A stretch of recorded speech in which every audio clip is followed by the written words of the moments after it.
The strange thing about love is that sometimes it enters your life looking exactly like a mistake. Adrian Vale would remember that truth for the rest of his life, because the night he accidentally walked into the wrong hotel room was the same night he finally stopped running from himself. And the woman sleeping beside him the next morning, she would eventually become the one person who saw through every version of the man he pretended to be. But before any of that happened, before the late-night conversations, before the heartbreak, before the healing, before he learned that success could not protect a person from loneliness, Adrian made one careless decision after another on a rainy night in Chicago. And it all started with a drink he never should have accepted. If you've ever felt emotionally exhausted while pretending everything in your life was perfectly fine, then this story will hit deeper than you expect. Because sometimes, people don't destroy their relationships through betrayal. Sometimes they destroy them through silence, through emotional distance, through constantly postponing honesty until there's nothing left to save. And tonight's story is about two lonely people who accidentally found each other at the exact moment their lives were falling apart internally.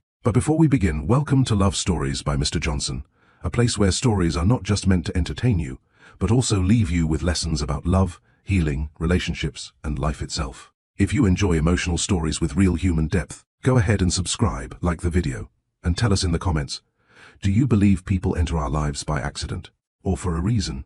Chicago looked beautiful in the rain. From the 42nd floor ballroom of the Grand Mercer Hotel, the city lights shimmered against wet streets while expensive laughter echoed beneath golden chandeliers. To everyone inside the room, Adrian Vale looked like a man living the perfect life. 38 years old, founder and CEO of one of the fastest-growing tech companies in America, featured in business magazines, invited onto podcasts, admired by investors, respected by competitors, powerful, successful, untouchable. But appearances had always been Adrian's greatest skill. He stood near the ballroom windows with a glass of whiskey in his hand, barely listening as another investor praised his latest acquisition deal. Honestly, Adrian, the way you handled this quarter was genius. Adrian forced a polite smile. Appreciate it. The investor kept talking. Adrian stopped hearing him after the next sentence. That had been happening a lot lately. People spoke to him constantly, yet somehow almost nothing felt real anymore. The ballroom lights suddenly felt too bright. The conversations too loud, the laughter too rehearsed. His phone vibrated again. Another email, another problem, another responsibility. He stared down at the screen without opening it. For a brief moment, he imagined throwing the phone into the champagne fountain across the room. The thought almost made him laugh. You okay?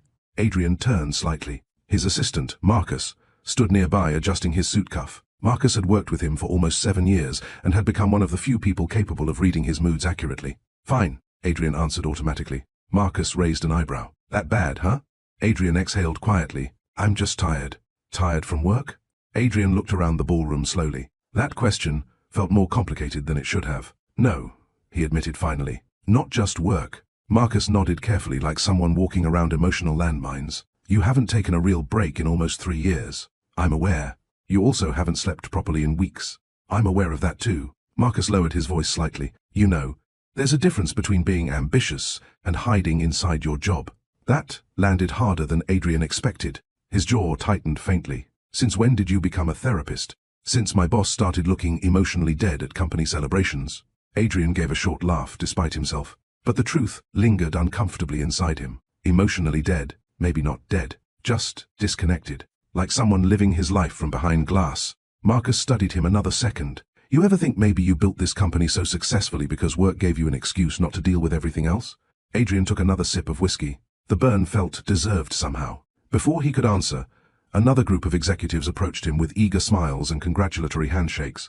And just like that, the performance resumed. For the next 2 hours, Adrian moved through conversations like a machine. Smile, handshake, thank you, smile again, pretend to care, repeat. By 11:30, exhaustion sat heavily behind his eyes. The gala was technically celebrating the biggest financial milestone of his career. Yet all he could think about was how badly he wanted to be alone. That realization disturbed him, because 3 years ago he had loved this life. Now it felt like wearing clothes that no longer fit properly. One of the investors handed him another whiskey. Adrian hesitated. Normally he controlled himself carefully, especially in public. But tonight, something inside him simply felt tired of controlling everything. So he accepted the drink. Then another, then another. Hours blurred. Music softened into background noise. Faces became less distinct. At some point after midnight, Adrian stepped outside onto the private balcony overlooking the city. Rain cooled the night air. For the first time all evening, silence surrounded him. He loosened his tie slowly, and suddenly, without warning, memories returned. His ex-fiancée standing in their kitchen 2 years earlier, looking exhausted, emotionally defeated. You don't know how to be present with people anymore, Adrian. He remembered dismissing the argument immediately. I'm building a future for us. But she had shaken her head sadly. No. You're building a life that doesn't have room for anyone emotionally. At the time, he told himself, she simply didn't understand ambition. Now, standing alone above Chicago with whiskey clouding his thoughts, he wondered if she had understood him better than he understood himself. That thought unsettled him deeply. Inside the ballroom, applause suddenly erupted. Someone was giving another speech. Adrian stayed outside. His chest felt strangely heavy tonight. Not dramatic sadness, not heartbreak. Something quieter. The kind of loneliness successful people become experts at hiding. A waiter passed nearby carrying fresh drinks. Adrian took another whiskey, this time without thinking. And maybe that was the exact moment everything changed. Because exhaustion has a dangerous way of lowering the walls people spend years building around themselves. At nearly 1:30 in the morning, Adrian finally left the gala. The hotel hallway spun slightly beneath his tired steps as he loosened the top buttons of his dress shirt. He rarely drank this much. Tonight, he simply hadn't wanted to feel fully conscious. The elevator ride to the 22nd floor felt endless. When the doors opened, the hallway lights blurred softly against expensive marble walls. Adrian reached into his pocket for his room key. 2216. At least, he thought it was 2216. He walked slowly down the hallway, barely paying attention. His mind drifted somewhere between exhaustion and memory. His father telling him as a child, feelings make men weak. His mother quietly apologizing for everyone else's behavior. Years spent learning achievement earned love more reliably than vulnerability ever could. Somewhere along the way, Adrian had become incredibly successful and emotionally unavailable. The painful part? He hadn't even noticed when it happened. He stopped outside a hotel room and swiped the keycard. The door clicked open. Adrian frowned slightly. Strange. He didn't remember leaving a lamp on, but he was too exhausted to think clearly. He entered the room quietly, removed his shoes, tossed his jacket onto a chair, and moved toward the bed. Then collapsed instantly beside the warm figure already sleeping beneath the blankets. And within seconds, Adrian Vale fell asleep beside a woman he had never met before in his life. Morning arrived slowly. The rain had stopped some time before sunrise, leaving behind a pale grey light that slipped quietly through the hotel curtains. For several long seconds, Adrian Vale had no idea where he was. Then he felt it, warmth beside him, a soft arm resting lightly against his chest. His eyes opened immediately, and his entire body froze. A woman was sleeping beside him, not vaguely beside him, right beside him, close enough for him to hear her breathing. Adrian stared at the ceiling in absolute confusion, while his brain fought desperately to catch up with reality. What happened last night? The corporate gala, the drinks, the elevator, then, suddenly, the hotel room. Wrong room. Oh no. Adrian slowly turned his head. The woman beside him looked peaceful in sleep. Dark curls spread across the pillow while early sunlight touched the side of her face softly. She was beautiful in a way that didn't feel artificial. No heavy makeup, no polished performance, just natural calmness. And somehow, that made the situation even worse. Because this wasn't some reckless party scene. This was a complete stranger. Adrian carefully lifted the blanket slightly. Still dressed, relief flooded his chest so fast he nearly laughed. The woman stirred gently. Then her eyes opened, hazel brown, sharp immediately despite the early hour. For 3 long seconds, they simply stared at each other. Adrian opened his mouth first. I can explain. The woman blinked once, slowly. You're not my fiancé. Adrian stopped. What? She sat up halfway, pulling the blanket closer around herself before looking at him again with visible confusion. You are definitely not my fiancé. Adrian rubbed his face hard. No. I'm not. Silence. Then realization slowly crossed her features. Her eyes widened slightly. Oh my God. Adrian already knew. This isn't my room. No, she replied carefully. It's mine. For one horrible second, Adrian imagined headlines. CEO found in stranger's hotel room. Corporate scandal. Public disaster. His stomach twisted. I am so sorry, he said immediately, sitting upright. I thought this was my room. I must have been very drunk? He sighed. Yes. The woman stared at him another moment before something unexpected happened. She laughed. Not loudly, not cruelly, just genuine disbelief. The sound caught Adrian completely off guard. You're laughing? He asked. I'm trying not to panic. she admitted. That almost made him smile despite the situation. Almost. Adrian stood quickly from the bed. I didn't touch you. I figured I would never. I know. Her calmness confused him more than anger would have. Most people reacted strongly to him one way or another. Intimidated, impressed, careful. This woman simply looked tired and mildly amused. Adrian grabbed his shoes awkwardly from the floor. I really am sorry. She studied him carefully now, noticing the expensive watch on the nightstand, the wrinkled designer shirt, the exhaustion beneath his eyes. You look more embarrassed than dangerous, she said. That's because I'm extremely embarrassed. Another small smile appeared on her face. And strangely, Adrian noticed it immediately. Not because it was flirtatious, because it looked honest. He cleared his throat. What room number is this? 2119. Adrian closed his eyes briefly. My room is 2219. There it is, she said softly. Mystery solved. Adrian shook his head at himself. This is officially the worst morning of my year. Really? She asked. Because honestly, this is the most interesting thing that's happened to me in months.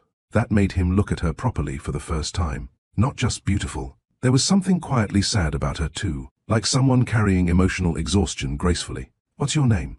He asked before thinking. She hesitated briefly. Elena. Adrian. Well, she said. Nice accidental meeting you, Adrian. Something about the sentence stayed with him, maybe because it felt strangely sincere. Adrian moved toward the door, then paused. I really am sorry. I know. This time her voice sounded softer, and for reasons he could not explain, Adrian suddenly didn't want to leave yet, which made absolutely no sense, because this situation was ridiculous. Still, something about her presence felt unexpectedly calming, like she wasn't trying to impress him or gain something from him. She simply existed, honestly. That alone felt rare. Adrian finally opened the door, but before stepping out, Elena spoke again. For what it's worth. He turned slightly. You looked sad when you walked in last night. The words hit unexpectedly hard. Adrian stared at her. No one had said something that direct to him in a very long time, especially not after knowing him for less than 10 minutes. He tried to respond casually. I was drunk. Maybe, she said quietly. But drunk people usually reveal things they spend sober days hiding. Neither spoke for a second. Then Adrian nodded once and left the room. The hallway suddenly felt much colder.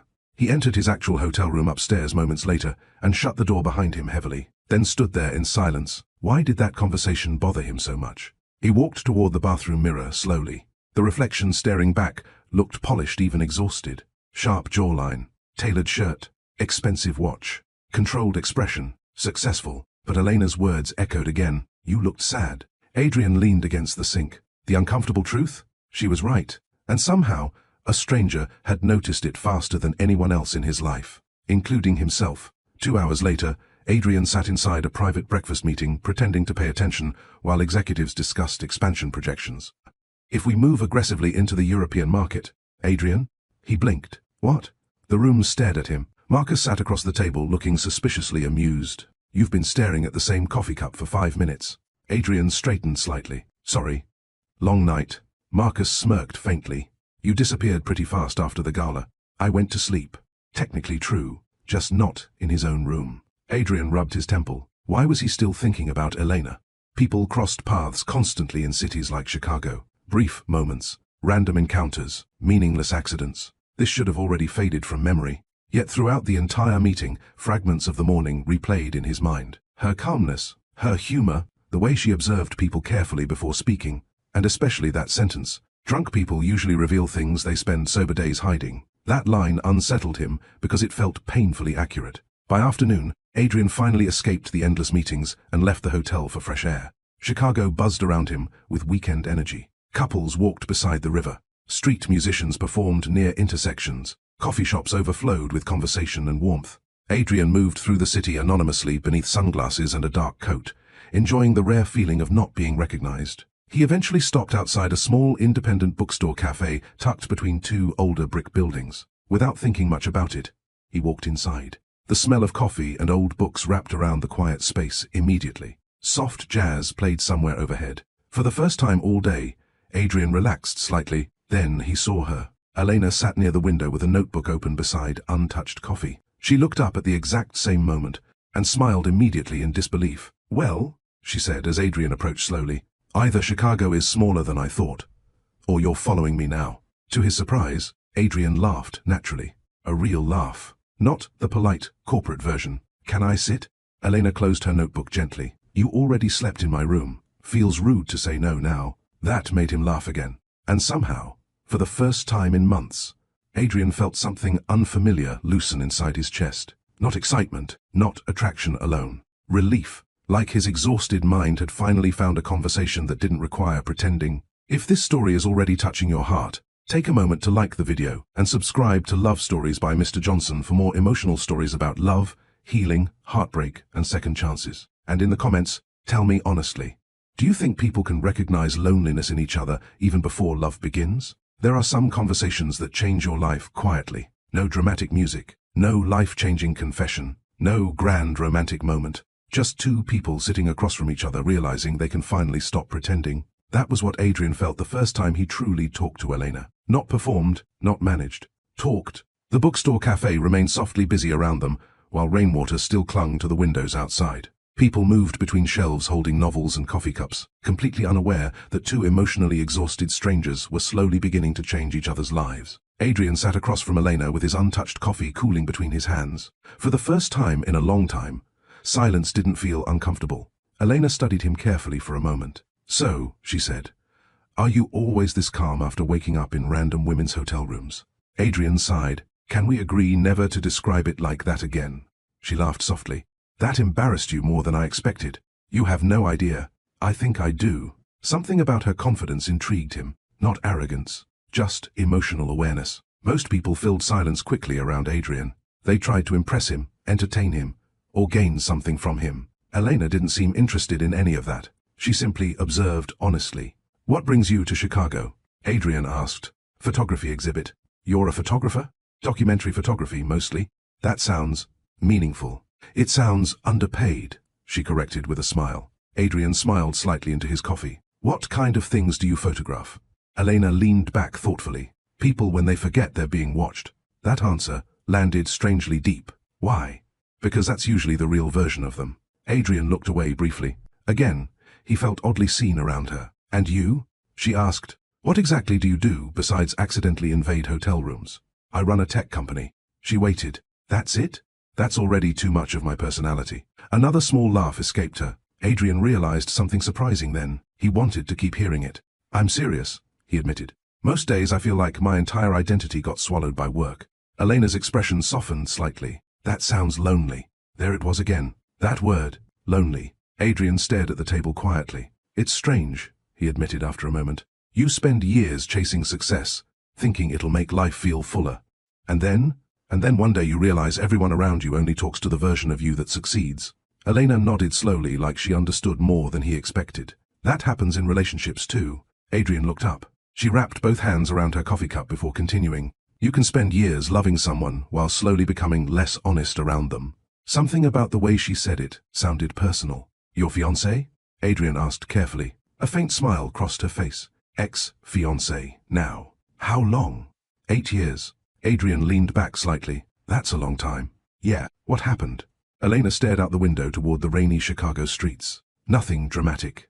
That answer surprised him. No cheating? No. No betrayal? Not exactly. Then what?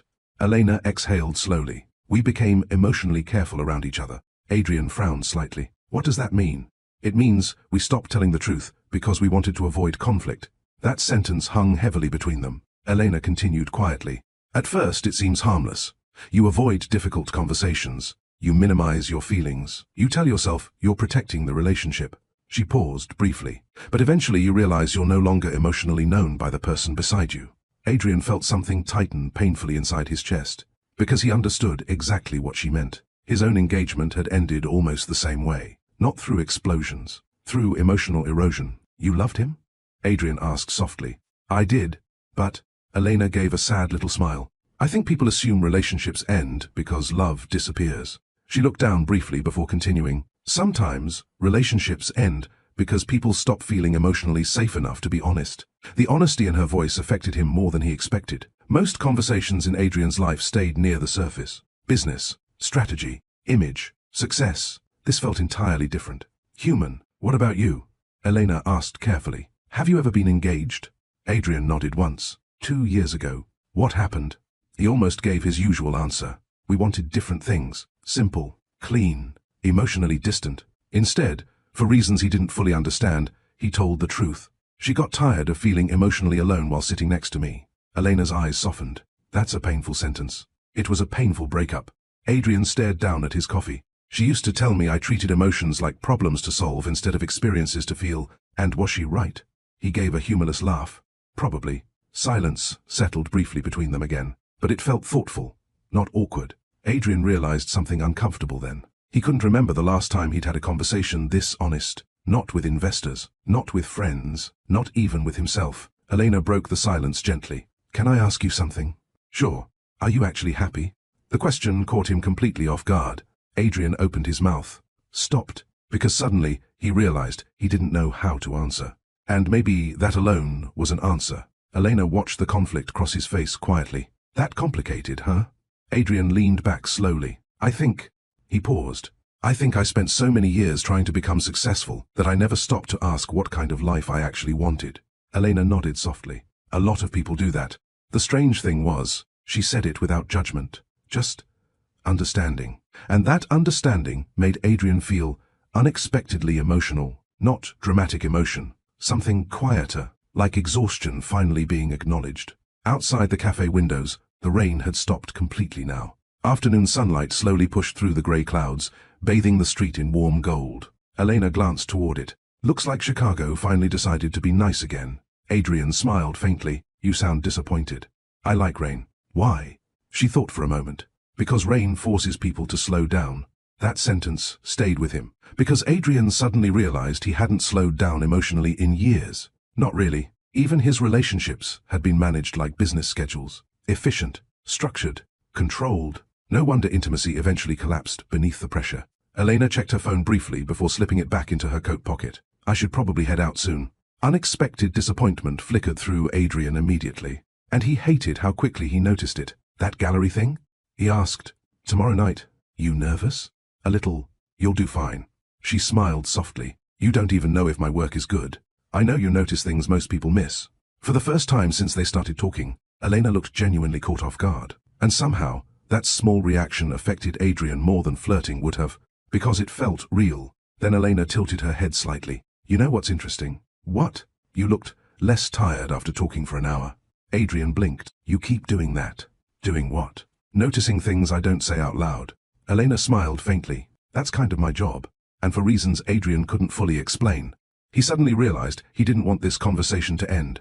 Adrian had built an entire life around control. Control over his image. Control over his company. Control over his emotions. But sitting across from Elena Brooks inside that quiet bookstore cafe, he experienced something unfamiliar.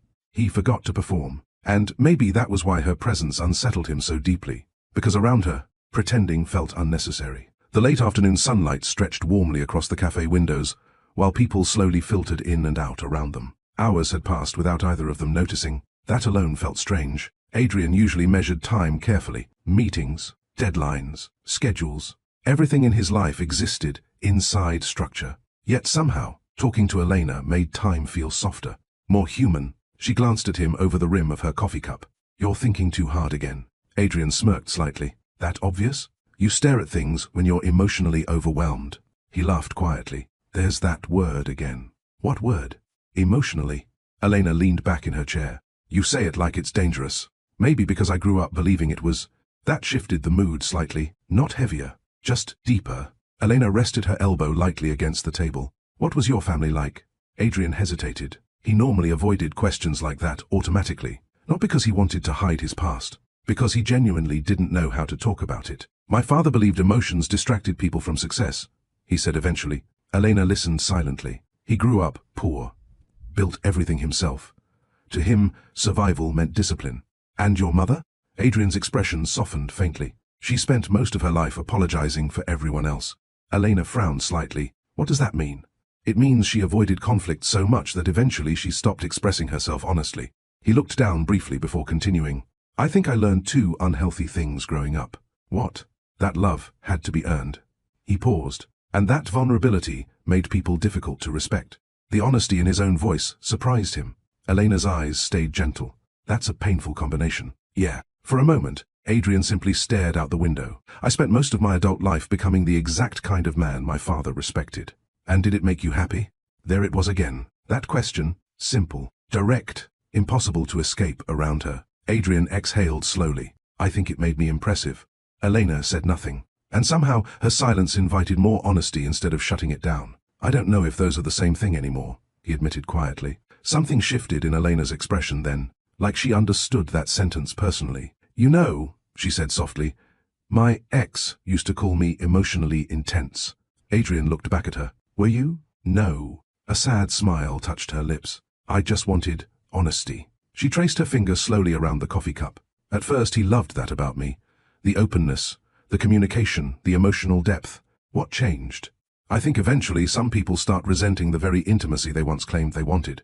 That sentence landed heavily, because Adrian remembered moments in his own failed relationship when emotional conversations felt exhausting instead of necessary, not because he didn't care, because he didn't know how to stay emotionally present without feeling exposed.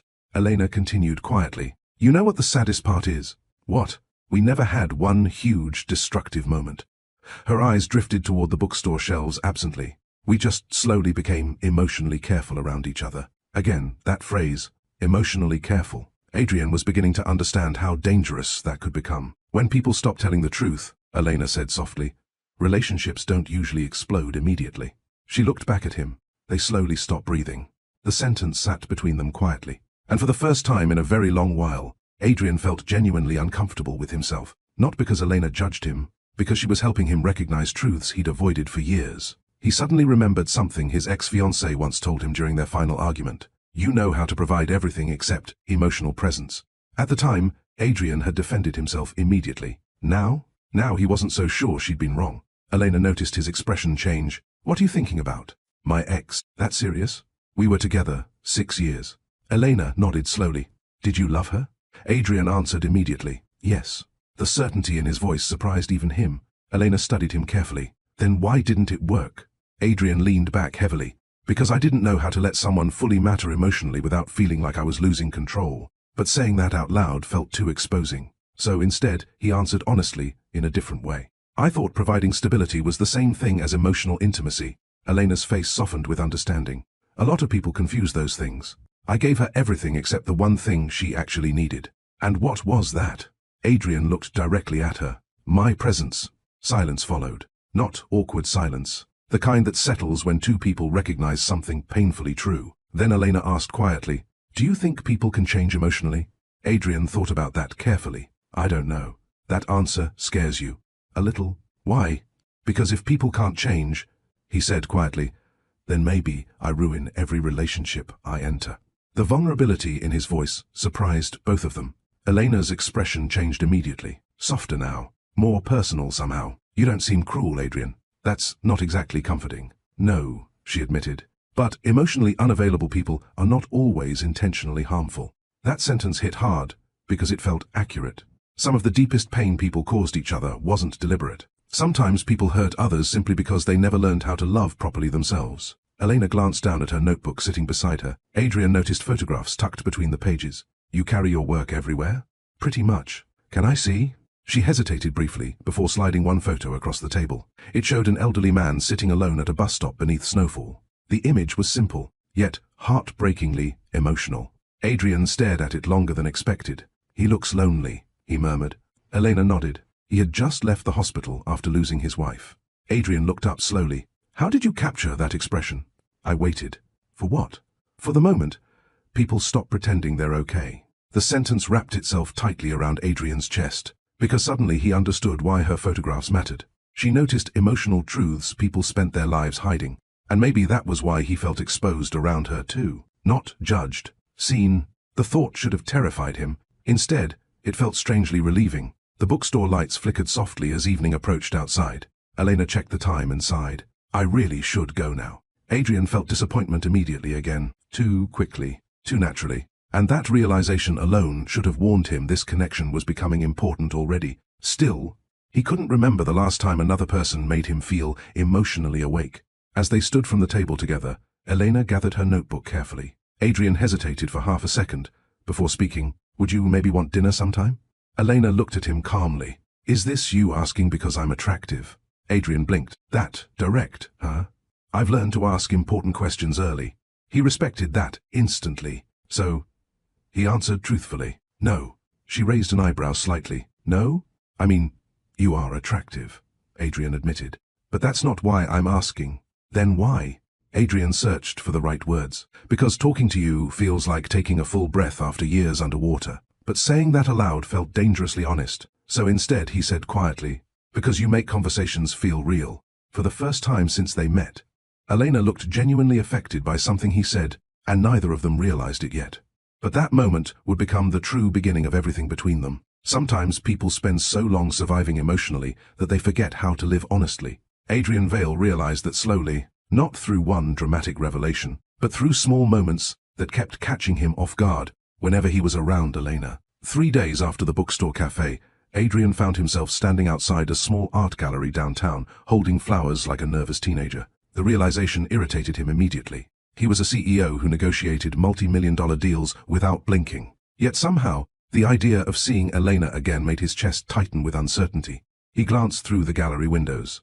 People moved slowly beneath warm lights, while framed photographs lined white walls. Then he saw her. Elena stood near the far side of the room speaking to an older couple, dressed in a dark green dress that made her look effortlessly elegant, without seeming like she tried too hard. But what caught Adrian's attention wasn't her beauty, it was her expression. She looked alive here, comfortable, like someone standing inside a world that reflected who she truly was. And for reasons he didn't fully understand, watching that made something ache quietly inside him. Because Adrian couldn't remember the last place where he felt that way himself. Elena noticed him seconds later. Her eyes widened slightly in surprise, before a genuine smile spread across her face. And somehow, that smile affected him more than it should have. "You actually came," she said when he approached. "You sound surprised." "I wasn't sure if powerful CEOs attended tiny photography exhibits. I wasn't sure if photographers liked flowers." Elena laughed softly as he handed them to her. "That depends. On what? Whether the flowers are apology flowers. For entering your hotel room? For disappearing for 3 days afterward?" Adrian smiled faintly. "I was trying to avoid becoming the strange guy who accidentally appears everywhere." "You're failing at that."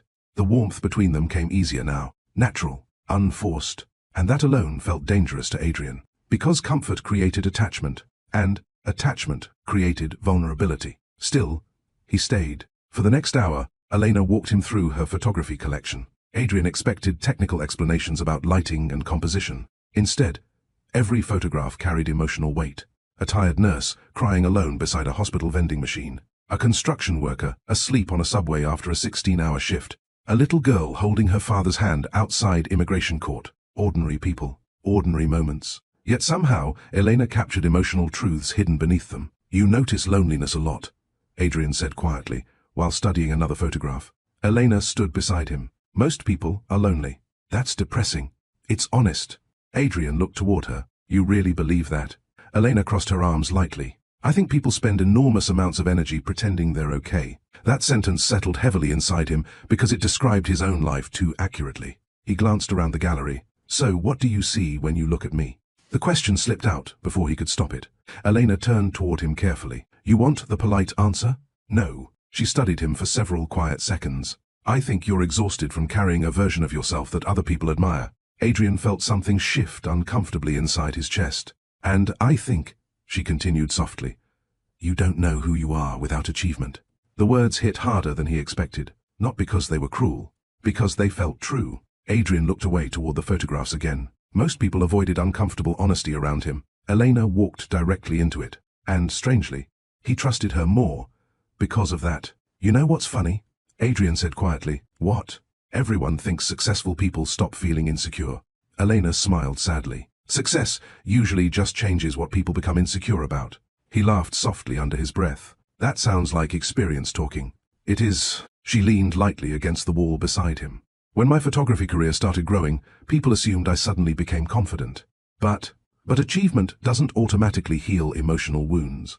Adrian nodded slowly. That sentence felt important, because his entire life had been built around the assumption that success eventually fixed emptiness. Yet, here he was, financially successful, professionally respected, and emotionally disconnected from himself half the time. A younger version of Adrian would have hated admitting that. Now, he was simply tired of lying internally. The evening crowd shifted around them while soft jazz music played overhead. Elena glanced toward another framed photograph. "This one's my favorite." Adrian stepped closer beside her. The image showed an elderly married couple sitting silently on a porch swing during sunset. Nothing dramatic, yet the intimacy felt overwhelming somehow. "They look peaceful," Adrian murmured. Elena nodded. They'd been married 52 years. "Wow." I asked them once what the secret was. Adrian looked toward her curiously. "What did they say?" Elena smiled faintly. "The husband told me most people spend too much time trying to avoid vulnerability inside relationships." She paused briefly. "He said love becomes lonely when people stop letting themselves be fully known." That sentence wrapped tightly around Adrian's thoughts, because suddenly he realized something uncomfortable. His ex-fiancée had tried desperately to know him emotionally, and he kept offering polished versions of himself instead. Not intentionally, simply because vulnerability felt unsafe. Elena noticed his silence. "You okay?" Adrian exhaled slowly. "Can I ask you something?" "Sure." "Do you ever get tired of seeing through people?" That question surprised her slightly. "What do you mean?" "You notice emotional things most people miss." Elena thought for a moment. "Sometimes, doesn't it become exhausting?" She gave a small shrug. "Only when people spend more energy protecting their image than understanding themselves." That sentence landed directly inside Adrian's chest, because for years, that had been exactly how he lived. The realization made him strangely emotional, not visibly, but internally, like pieces of himself were shifting quietly into uncomfortable clarity. Elena tilted her head slightly while studying him. "You're thinking hard again." "I think you're dangerous." She laughed immediately. "Dangerous? You make people confront truths they usually avoid." Her smile softened. "Maybe people already know those truths." She looked directly at him then. "Maybe they're just waiting for someone to say them out loud." The eye contact lingered slightly too long, and suddenly, the atmosphere between them changed. Subtle, but undeniable. Not physical tension alone. Emotional awareness. The kind that appears when two people begin realizing their connection is becoming important. Adrian felt it immediately, and, judging by Elena's expression, so did she. The strange thing about emotional connection is that it rarely announces itself loudly. Sometimes it arrives quietly, in long conversations, in eye contact that lingers half a second too long, in the unexpected comfort of being understood. And somewhere between bookstore conversations and late-night honesty, Adrian Vale began realizing he was becoming emotionally attached to Elena Brooks. That realization terrified him more than it should have, because attachment meant risk, and risk required vulnerability, something he had spent most of his life avoiding. The gallery event ended slowly, as guests filtered into the Chicago night, one by one. Soft music faded into silence while staff members began clearing empty wine glasses and folded brochures. Adrian stayed, not because he needed to, because leaving felt wrong. Elena stood near the front entrance helping organize photography prints into storage boxes when Adrian approached her quietly. "You don't have assistants for this?" he asked. She looked over her shoulder. "I'm not a billionaire CEO, remember? I'm serious. So am I." She smiled lightly. "Artists carry their own boxes." Without asking permission, Adrian reached for one of them. Elena watched him carefully. "You really don't have to help." "I know." Yet he kept carrying the boxes toward the back room anyway. And strangely, the simplicity of the moment relaxed him more than luxury vacations ever had. No expectations, no performance. Just two people existing honestly in the same space. By the time the gallery emptied completely, it was nearly 10 o'clock. Elena leaned tiredly against the counter while slipping loose curls behind her ear. "I officially owe you dinner now." Adrian raised an eyebrow. "For carrying boxes? For pretending not to hate carrying boxes?" He smiled faintly. "I don't hate normal things as much as people assume." "That sounds suspiciously defensive." "Maybe it is." Elena laughed softly again. There was warmth in it now. Comfort. Adrian noticed how naturally he was beginning to memorize little things about her. The way she paused before answering emotional questions. The way her expression softened when discussing art. The way she observed people carefully, instead of rushing conversations. Most people rushed everything nowadays. Elena didn't. "Come on," she said finally, grabbing her coat. "There's a small diner nearby that stays open late." 15 minutes later, they sat across from each other inside a quiet old-fashioned diner, glowing beneath soft yellow lights. Outside, Chicago moved through cold nighttime streets, while snow began drifting lightly from the dark sky. Inside, everything felt strangely calm. A waitress poured coffee into their mugs before disappearing again. Elena wrapped both hands around hers. "You know," she said thoughtfully, "I still can't believe our first meeting happened because you were drunk enough to enter the wrong room." Adrian groaned softly. "Can we retire that story already?" "Absolutely not." He shook his head while smiling despite himself. Then silence settled briefly between them again. Comfortable silence. And that alone felt unfamiliar to Adrian. Most of his life existed inside pressure, deadlines, negotiations, expectations. Even his past relationships eventually became emotionally tense. But around Elena, silence felt safe instead of heavy. That realization unsettled him quietly. Elena studied him over her coffee mug. "You're doing it again." "What?" "Thinking, instead of speaking. I'm trying to understand you." Her eyebrows lifted slightly. "And? I can't figure out if you're extremely emotionally intelligent or just naturally invasive." She laughed immediately. "Definitely invasive." Adrian laughed too. A real laugh again, and the sound surprised him, because genuine happiness had become strangely rare lately. Elena noticed the shift too. "There," she said softly. "What?" "That version of you." Adrian frowned slightly. "What version?" "The one that appears when you stop trying to control yourself." Her words landed directly inside him, because the painful truth was, he spent almost every moment controlling himself. His tone, his image, his emotions, his reactions. Somewhere along the way, self-control had stopped feeling healthy and started feeling like emotional imprisonment. Adrian looked down at his coffee quietly. "My father used to say, emotions made people weak." Elena's expression softened immediately. "That's a heavy thing to teach a child." He believed survival required discipline. "And what did you believe?" Adrian stared absently at the diner window where snow drifted outside. "I believed being emotionally needed by people was dangerous." The honesty in his voice surprised both of them. Elena didn't interrupt, didn't rush to comfort him. She simply listened, and somehow that made it easier to continue. "When I was younger," Adrian admitted quietly, "I watched my mother spend years emotionally exhausted trying to hold our family together." He smiled bitterly. "My father respected strength, but had no idea how to give emotional warmth." Elena watched him carefully. "And you became like him?" Adrian hesitated, then nodded once, more than I wanted to. That admission hurt, because lately he'd started realizing how many relationships he damaged simply by staying emotionally unavailable. Not cruel, not abusive, just absent, in ways that mattered deeply. Elena stirred her coffee slowly. "You know something ironic?" "What?" "Emotionally unavailable people are often the ones starving for connection the most." Adrian looked at her immediately. The sentence struck with painful accuracy, because loneliness had followed him for years now. Even inside crowded rooms, even beside people who loved him. Success distracted him from loneliness temporarily, but never cured it. And maybe that was why Elena's presence affected him so deeply, because around her, he didn't feel emotionally invisible anymore. The waitress returned briefly with food before leaving again. For several minutes, they ate quietly. Then, Elena spoke softly. "I used to think love meant constantly proving your value to someone." Adrian looked up. "My mother taught me that." Accidentally, she continued. "She spent her whole life over-giving emotionally, just to keep peace around her." He listened carefully. "So I grew up believing love had to be earned through sacrifice." Adrian leaned back slowly. "That's exhausting." "It is." She smiled sadly. "And dangerous." "How?" "Because eventually you start shrinking yourself emotionally to avoid disappointing people." That sentence lingered heavily between them.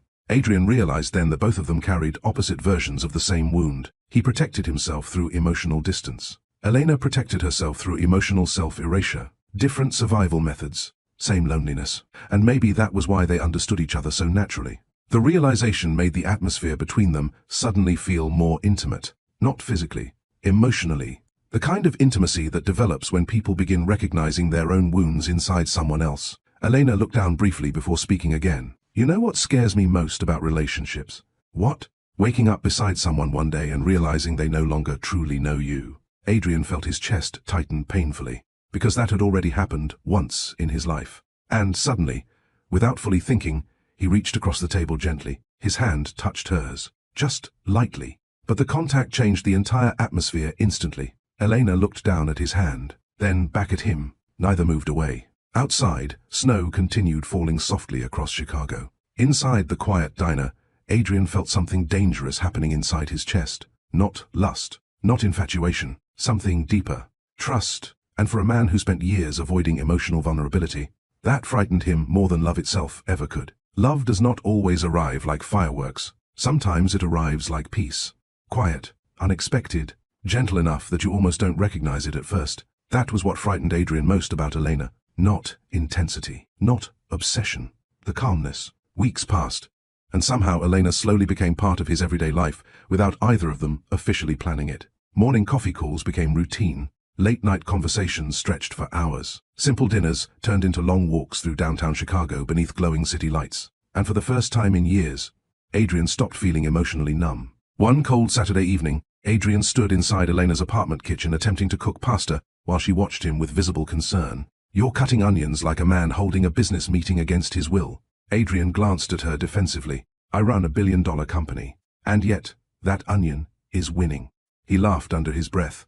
That happened often around her now. Natural laughter. Not the controlled, polished version he used in public. Real amusement. Elena leaned against the counter, wearing one of his oversized sweaters, while soft jazz played quietly from a speaker nearby. The apartment smelled like garlic, coffee, and rain drifting in through the slightly open window. Simple, warm, human. Adrian realized he loved being here. Not because it was luxurious, because nothing inside this space demanded performance from him. "You know what's weird?"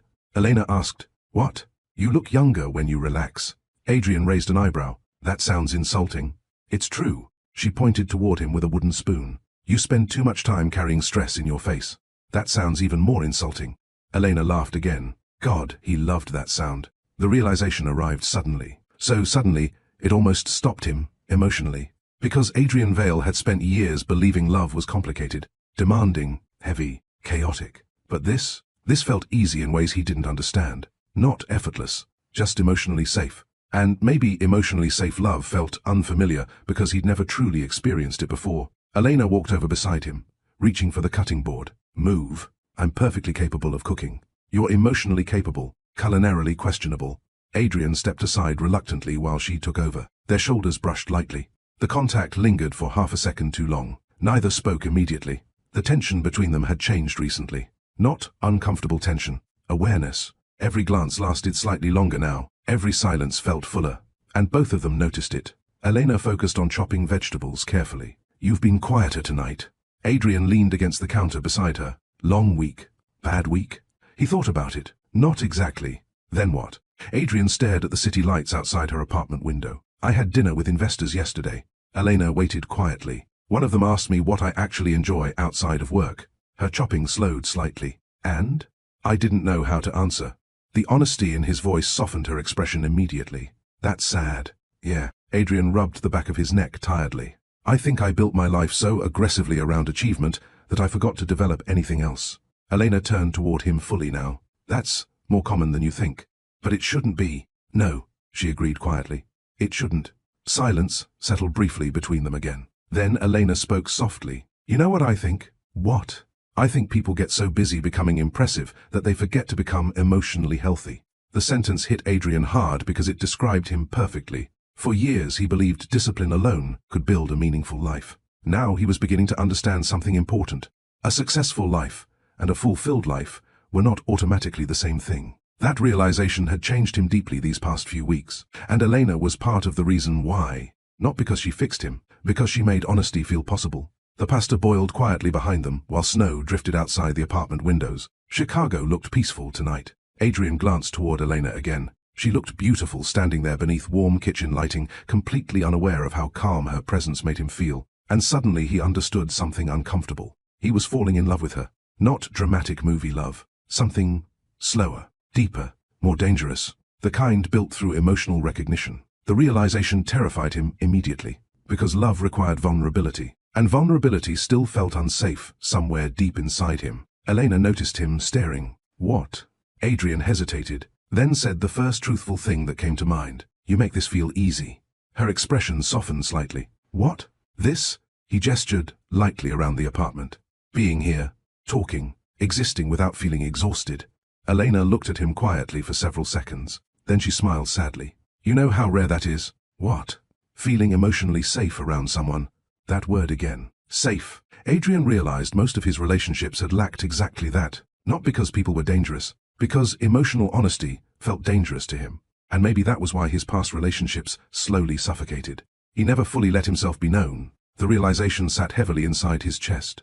Elena turned back toward the stove. "My last relationship always felt emotionally tense near the end." Adrian listened carefully. "We kept trying to avoid difficult conversations because neither of us wanted conflict." She gave a small, humorless laugh. "Turns out, avoiding honesty creates bigger problems, eventually." Adrian nodded slowly. "I did the same thing." Elena glanced at him. With your ex-fiancé? Yeah. He stared down briefly. She used to tell me she felt alone, even when I was sitting beside her.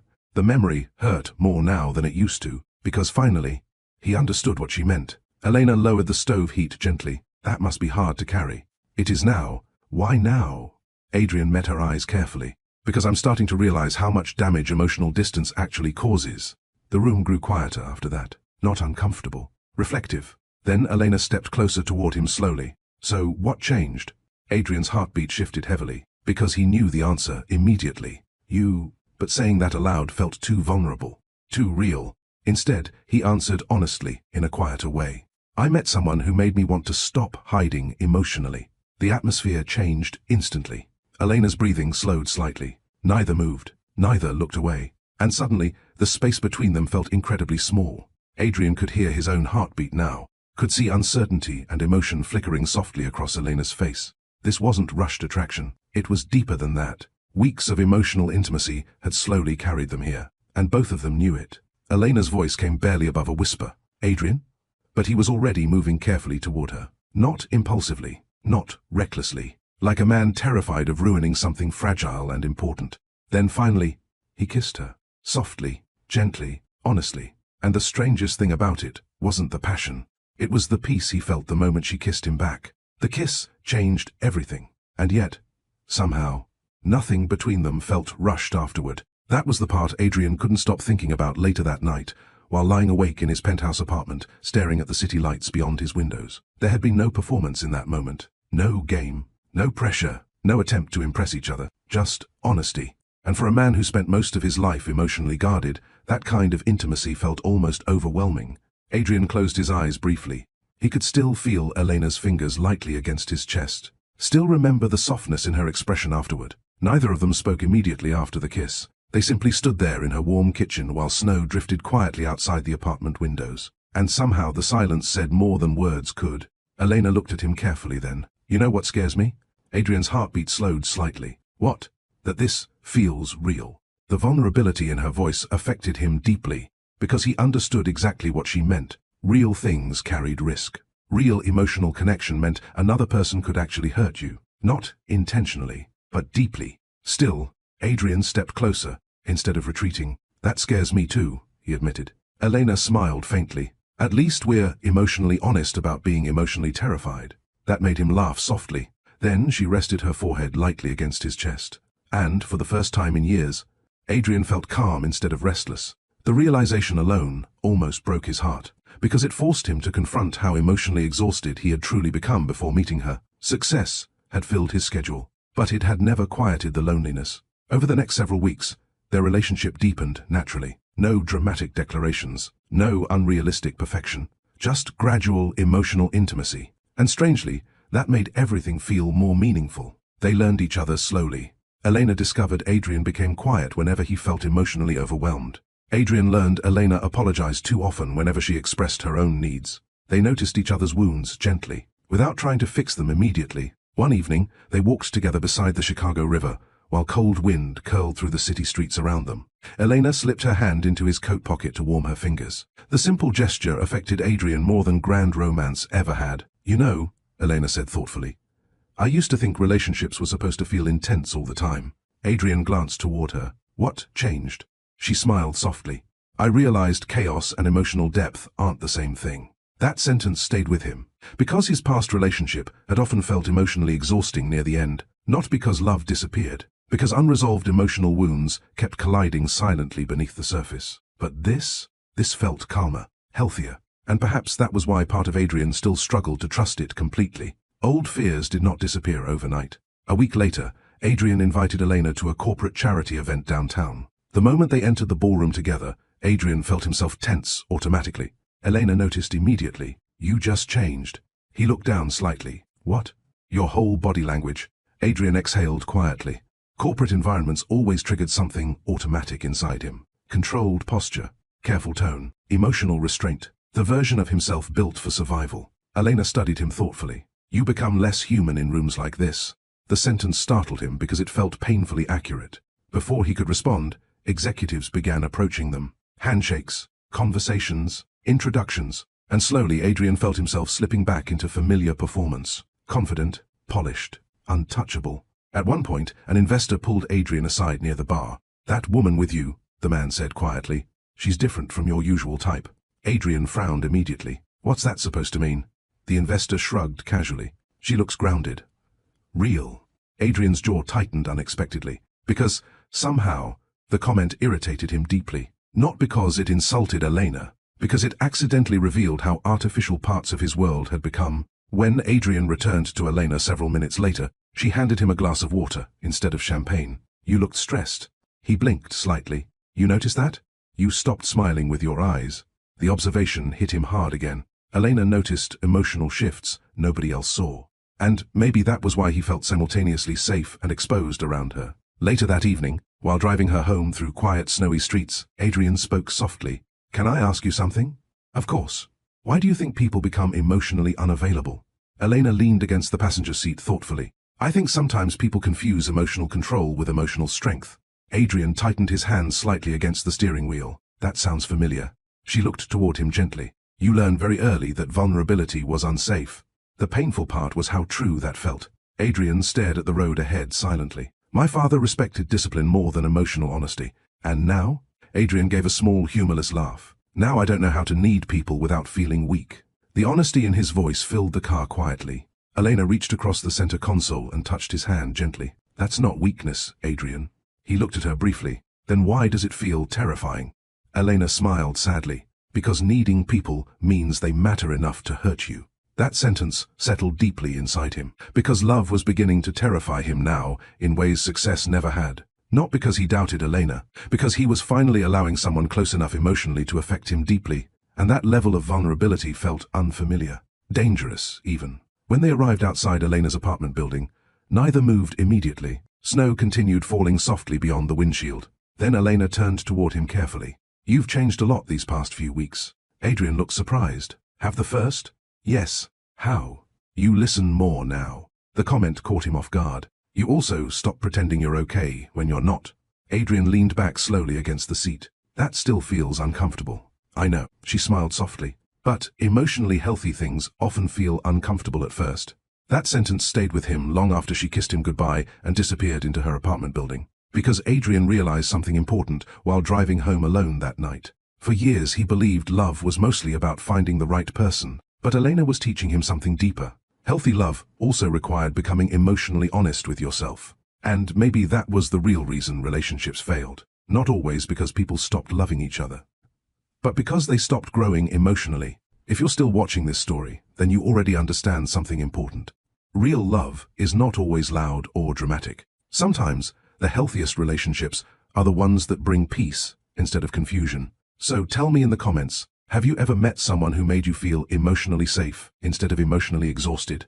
And if you're enjoying this journey with Adrian and Elena, don't forget to like the video, subscribe to Love Stories by Mr. Johnson, and share this story with someone who believes in genuine love and emotional healing. The most dangerous problems in relationships rarely begin loudly. They begin quietly. Missed conversations, delayed responses, emotional exhaustion disguised as responsibility. And by the time people finally notice the distance growing between them, the loneliness has already started settling in. That was exactly how Adrian began losing Elena without realizing it. At first, the changes seemed harmless. A postponed dinner because of an investor meeting, a late-night phone call interrupting movie plans, a weekend cancelled due to unexpected company problems. Reasonable things, adult things. Elena understood ambition. She respected hard work. So, initially, she said nothing. But emotional distance rarely appears all at once. It grows gradually through repeated moments where someone stops feeling prioritized emotionally. And somewhere beneath Adrian's increasing workload, old habits quietly returned. 3 months into their relationship, Adrian stood inside his office overlooking downtown Chicago, while 3 executives argued around a conference table. "We can't delay the merger another week. The European investors are already nervous. We either move aggressively now or lose leverage." Voices overlapped around him. Spreadsheets covered giant digital screens. Phones buzzed constantly. The pressure felt endless lately. Adrian rubbed his forehead tiredly while checking another incoming email. Then his phone lit up again. Elena. A small smile appeared automatically on his face. He answered immediately. "Hey, hi," Elena said warmly. "Still alive in there?" "Barely." He heard soft music in the background behind her voice. "You forgot what tonight is, didn't you?" Adrian froze. His stomach dropped instantly. Tonight, her gallery preview dinner. The one she'd mentioned repeatedly all week. Adrian closed his eyes briefly. Damn it. Elena sighed softly on the other end. Adrian. No, I'm coming, he said quickly. I just got trapped in meetings. It starts in 40 minutes. I know. I'll make it. Silence. Then Elena's voice softened carefully. You said that last weekend too. The sentence landed harder than she probably intended, because Adrian suddenly remembered. Cancelled dinner. Missed breakfast. 3 rescheduled dates. All within 2 weeks. He looked around the chaotic conference room again. Pressure pressed against his chest from every direction. I'm trying, he said quietly. I know you are. But something about her tone felt tired now. Not angry. Worse. Disappointed. That realization unsettled him deeply. I'll be there, Adrian repeated firmly. After ending the call, he grabbed his coat immediately. One executive frowned. You're leaving? I'll continue this tomorrow. We don't have tomorrow. Adrian's jaw tightened slightly. For years he would have stayed automatically. Work always came first. No hesitation. No internal conflict. But now, something inside him resisted that instinct. Still, responsibility pulled hard against him emotionally, because Adrian had spent his entire adult life believing his value came from achievement. And old beliefs don't disappear simply because someone falls in love. 20 minutes later, Adrian sat trapped in brutal Chicago traffic while rain hammered against the windshield. His phone buzzed continuously with work updates. Another problem, another emergency, another decision requiring his attention. His chest tightened painfully. The familiar pressure returned fully now. The pressure to carry everything, fix everything, control everything. And somewhere beneath that stress, Adrian made a terrible emotional mistake. He answered another work call. Then another, then another. By the time he finally arrived outside Elena's gallery building, the event was already ending. People exited slowly beneath umbrellas while staff members cleared decorations inside. Adrian's heart dropped immediately. No, he rushed inside. The gallery lights were dimmer now. Most guests had already left, and near the far wall beside her photographs, Elena sat alone on a bench, still wearing the dark blue dress she told him about earlier that week. The sight hit him hard, because she looked exactly like someone trying very hard not to feel hurt. Adrian approached carefully. Elena. She looked up slowly, not angry, just emotionally tired. And somehow, that expression hurt him more. You missed it, she said quietly. The disappointment in her voice wrapped around his chest painfully. I'm sorry. Elena nodded once. I know. Adrian sat beside her carefully. There were problems at work and that's not really the point. He stopped speaking. Rain tapped softly against the gallery windows around them. Neither spoke for several seconds. Then, Elena exhaled slowly. I wasn't upset because you missed one event. Adrian looked toward her. Then why are you upset? She stared ahead at her photograph silently before answering. Because lately, it feels like your work gets the emotionally present version of you. And I get whatever energy survives afterward. The sentence hit directly inside him. Because deep down, he knew she was right. Adrian rubbed his face tiredly. I'm trying to balance everything. I know you are. Again, that soft tone. No yelling. No dramatic accusation. Just sadness. And somehow, sadness felt harder to defend against. Elena turned toward him carefully. You know what scares me? What? You're starting to disappear emotionally, the same way you described disappearing in your last relationship. The word struck like a physical blow, because suddenly, Adrian realized what was happening. The exact emotional patterns that destroyed his engagement were quietly returning. Work, exhaustion, emotional absence, distance disguised as responsibility. Fear tightened inside his chest immediately. I'm not trying to push you away. I know. Then why does it feel like I'm failing anyway? Elena's expression softened slightly. Because love doesn't only need good intentions, Adrian. The silence afterward felt painfully heavy. Then, she spoke the sentence that stayed with him for weeks afterward. Sometimes people slowly abandon relationships emotionally while fully believing they're still committed. Adrian looked down immediately, because suddenly he remembered all the ways he'd emotionally disappeared lately without fully noticing it. Half listening during conversations, checking emails constantly, physically present, mentally elsewhere. The realization made guilt twist hard inside him. Elena leaned back against the bench quietly. My ex used to do this too. Adrian's chest tightened further. Elena. Not intentionally, she continued softly. That's what makes it sad. Her eyes finally met his again. He genuinely loved me. He just stopped emotionally showing up consistently. The sentence carried no cruelty, only experience. And Adrian suddenly understood something devastating. People rarely destroy relationships through one catastrophic mistake. More often, they slowly neglect them until emotional loneliness replaces intimacy. Adrian barely slept that night. After leaving the gallery, he drove through Chicago for almost 2 hours without destination or music, letting rain blur against the windshield while Elena's words replayed endlessly inside his head. Sometimes people slowly abandon relationships emotionally while fully believing they're still committed. The painful part was not hearing it. The painful part was recognizing himself inside it. By 3 in the morning, Adrian sat alone in his penthouse apartment, staring at untouched whiskey on the kitchen counter. Weeks earlier, he would have poured the drink automatically. Tonight, he simply looked at it, then walked away. Because for the first time in a very long time, Adrian didn't want distraction. He wanted honesty. And honesty was becoming impossible to avoid. He moved toward the giant windows overlooking the city below. Chicago glowed beautifully at night. Millions of people, millions of lives. Yet loneliness still found its way into so many homes. That thought settled heavily inside him. His phone buzzed softly on the counter. Marcus. Adrian almost ignored it before answering. "You're awake?" Marcus asked immediately. "So are you. Difference is, I don't look emotionally destroyed lately." Adrian exhaled tiredly. "That obvious?" To anyone paying attention. Silence stretched briefly. Then Marcus spoke carefully. "You missed Elena's event tonight, didn't you?" Adrian frowned slightly. "How do you know that?" "Because you've checked the same email for 10 minutes without reading it." Adrian leaned against the window heavily. "I think I'm screwing this up." Marcus stayed quiet for a moment. Then, "Do you love her?" The question landed immediately. Adrian answered without hesitation. Yes.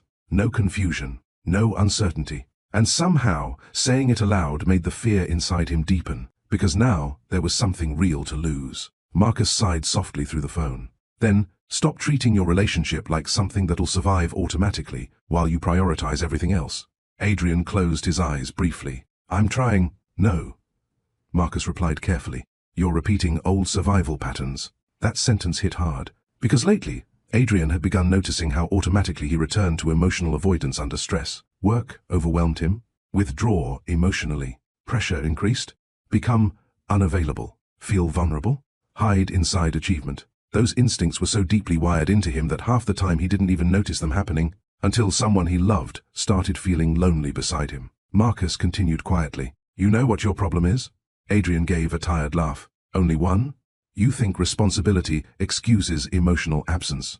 The silence afterward felt painfully revealing, because Adrian realized he had spent years believing providing stability was enough. But Elena wasn't asking for perfection. She was asking for presence. And maybe those were completely different things. The next morning, Adrian cancelled 3 meetings for the first time in nearly a year. That alone shocked half his executive team. By afternoon, he stood outside Elena's apartment, holding coffee and uncertainty. For several seconds, he simply stared at the door, nervous, which felt ridiculous. But this mattered. She opened the door wearing an oversized sweater and tired eyes. Neither smiled immediately. That hurt more than Adrian expected. "Hey," he said softly. "Hey." Rain tapped quietly against nearby windows, while silence settled awkwardly between them. Finally, Elena stepped aside. "Come in."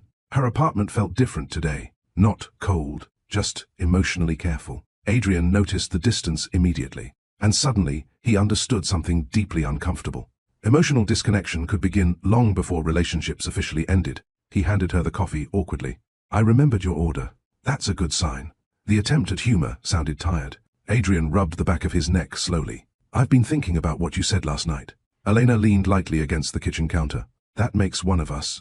The sentence stung, because it carried genuine exhaustion beneath it. Adrian stepped closer, carefully. "You were right."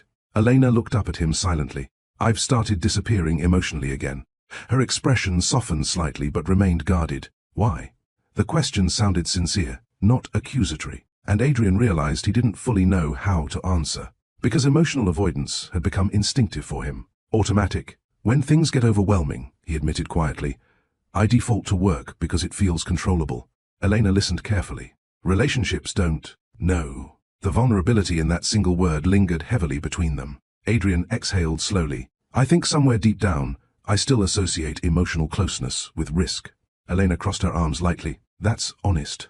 It's also unfair to you." For several seconds, neither spoke. Then Elena walked toward the window slowly. "You know what scares me, Adrian?" He waited quietly. "That I can already feel myself starting to emotionally pull back for self-protection." The sentence hit him hard, because he recognized that instinct too. People often withdrew emotionally before they got hurt badly enough to break. And suddenly, Adrian realized something terrifying. If they kept repeating these patterns, they would slowly destroy something beautiful without ever intending to. He stepped closer behind her carefully. I don't want that. I know. Then tell me how to fix this. Elena turned toward him slowly. The sadness in her eyes almost broke him. That's the problem, she whispered. What? You still think relationships are problems to solve instead of emotional spaces to participate in? The sentence wrapped tightly around Adrian's chest. Because, once again, she was right. He approached emotional pain strategically instead of vulnerably. Even now, part of him wanted instructions, solutions, control. But love didn't work that way. Elena sat down slowly on the couch. I don't need perfection from you. Adrian sat across from her quietly. I need consistency. That word lingered heavily. Consistency, not grand gestures, not expensive gifts, not promises made during emotional moments. Presence, repeated consistently over time. Elena looked down at her hands briefly before continuing. My father used to disappear emotionally whenever life became stressful. Adrian listened carefully. He always came back eventually. He loved us deeply. Her voice softened painfully. But as a child, you don't measure love by intention. She looked at him directly. You measure it by emotional availability. The sentence hit Adrian harder than almost anything she'd ever said, because suddenly he understood how emotional absence created wounds, even without cruelty. People didn't need malicious intentions to hurt each other deeply. Sometimes love failed simply because people lacked the emotional tools to sustain intimacy. Tears briefly filled Elena's eyes before she looked away quickly. I can't build another relationship where I slowly start feeling emotionally alone again. Adrian's chest tightened painfully, and for the first time in years, he stopped trying to defend himself emotionally. Instead, he said the hardest truthful thing he'd admitted in a very long time. I don't think I fully know how to stay emotionally present when life becomes difficult. Silence filled the apartment afterward. But this silence felt different, not avoidance. Truth, and maybe that was the first real step toward change. The hardest part about personal growth is realizing love alone does not automatically heal emotional patterns. People can care deeply about each other and still hurt one another through habits they never learned to confront. That truth became painfully clear during the weeks that followed. Adrian tried. He genuinely did. He cancelled meetings more often, put his phone away during dinners, forced himself to become more emotionally present. But emotional habits built over decades do not disappear in a few weeks, especially under pressure. And pressure arrived relentlessly. The merger deal consuming Adrian's company became increasingly chaotic. Investors demanded constant attention. Financial risks multiplied daily. Entire departments relied on his decisions. The old version of Adrian would have buried himself completely inside work without hesitation. Now things felt different. Now every missed call from Elena triggered guilt. Every delayed response felt personal. Every emotional withdrawal became visible to him in ways it never had before. And, strangely, that awareness exhausted him emotionally. One Thursday evening, Adrian sat alone in his office long after midnight, while Chicago glowed outside the giant windows. His laptop remained open in front of him. Unread emails flooded the screen. Yet, his attention stayed fixed on a single message from Elena sent hours earlier. I miss you, even when you're technically here. The sentence hurt because it was true. Lately, Adrian often sat beside her physically, while mentally trapped somewhere else entirely, thinking about work, solving problems, preparing for tomorrow. Always somewhere ahead emotionally, never fully inside the present moment. His phone buzzed again. Elena calling. Adrian answered immediately. Hey. Silence greeted him briefly. Then her soft voice. Did I wake you? Adrian looked around the empty office quietly. No, you're still working. It wasn't a question. Adrian rubbed his eyes tiredly. Yeah. Another small silence followed. Not angry, just heavy. Finally, Elena spoke carefully. Do you want me to stop needing so much emotionally right now? The question stunned him. What? You seem overwhelmed every time emotional conversations happen lately. Adrian sat upright immediately. No, Elena, that's not. Be honest. Her voice remained calm, and somehow calm disappointment frightened him more than anger ever could. Adrian stared at the city lights outside silently. The painful truth? Part of him had started feeling emotionally overwhelmed, not because Elena asked for too much, because intimacy required emotional energy he still struggled to sustain under stress. That realization filled him with shame instantly. Elena. But he didn't know how to finish the sentence honestly without hurting her. And, she noticed, that silence answered me. No, Adrian said quickly. It's complicated. Why? Because I don't know how to carry emotional closeness and pressure at the same time without shutting down internally. But saying that aloud made him feel broken somehow. Instead, he whispered, I'm trying not to fail you. Elena's response came softly. I don't think you realize you're trying to manage this relationship instead of emotionally living inside it. The words wrapped painfully around him, because, once again, she understood him too clearly. Adrian closed his eyes heavily. I don't know how to do this correctly. The vulnerability in his voice lingered quietly between them. Then, Elena said something that changed everything. Maybe you need time to figure out whether you actually want emotional intimacy, or just the comfort of not feeling lonely. The sentence hit like cold water. Adrian's chest tightened immediately. That's not fair, isn't it? Her voice remained gentle, which somehow made it worse. Because she wasn't attacking him, she was asking an honest question. And, deep down, Adrian suddenly realized he didn't fully know the answer. The silence between them stretched painfully long. Finally, Elena exhaled softly. I think we need a little space. Fear moved instantly through Adrian's chest. Elena, not because I stopped caring about you. Her voice trembled slightly now, but because I can feel us slowly hurting each other, without meaning to. Adrian gripped his phone tighter. Every instinct inside him wanted to stop this conversation immediately. Fix it. Solve it. Control the damage. But for once, he forced himself to listen instead. I love you, he said quietly.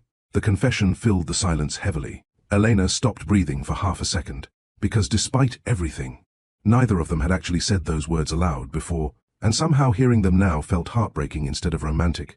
I know, she whispered finally. That response hurt more than rejection would have, because it meant love itself wasn't the problem. The problem was whether love alone could survive emotional patterns left unhealed for years. When the call ended, Adrian remained motionless in his office for a very long time. The city lights blurred beyond the windows. For the first time in his adult life, success felt completely meaningless. The following days passed quietly. No dramatic breakup, no screaming arguments, no betrayal, just distance. And somehow distance felt worse. Adrian threw himself into work automatically at first, old survival instinct. But now, something had changed internally. Work no longer distracted him properly. Because Elena's absence forced him to confront something he'd avoided most of his life, he did not know how to maintain emotional closeness when life became difficult.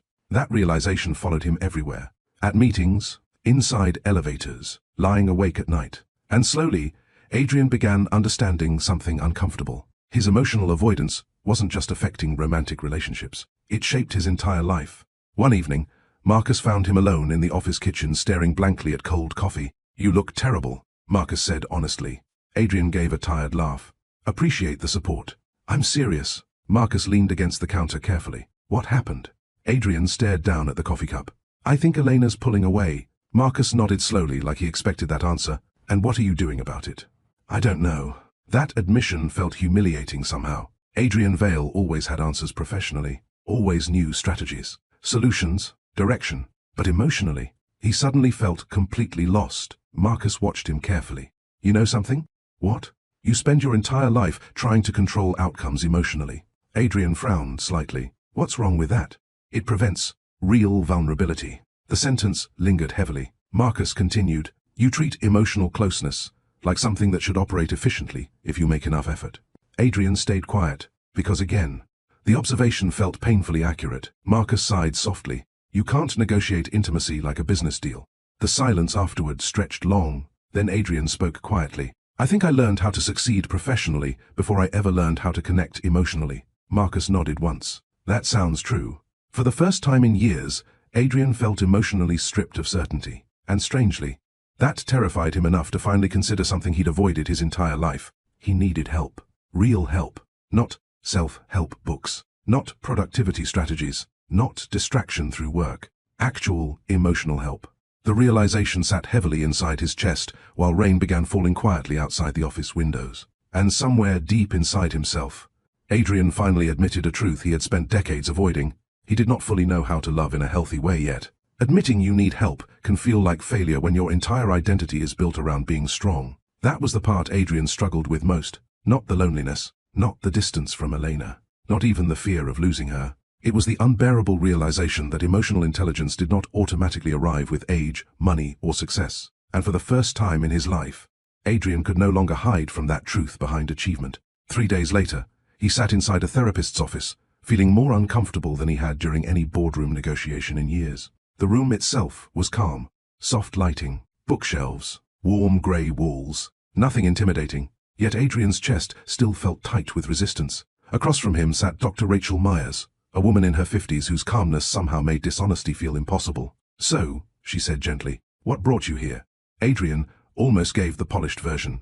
Stress, work-life balance, relationship problems. Instead, exhaustion pulled honesty out of him. "I think I don't know how to stay emotionally present with people." Dr. Myers nodded thoughtfully. "That sounds painful. It's ruining my relationships." She remained quiet for a moment before asking, "How was emotional vulnerability treated in your home growing up?" Adrian almost laughed. There wasn't much of it. And slowly, over the next hour, Adrian said things aloud he had never properly admitted before. How his father respected discipline more than emotional openness. How weakness felt dangerous in his childhood.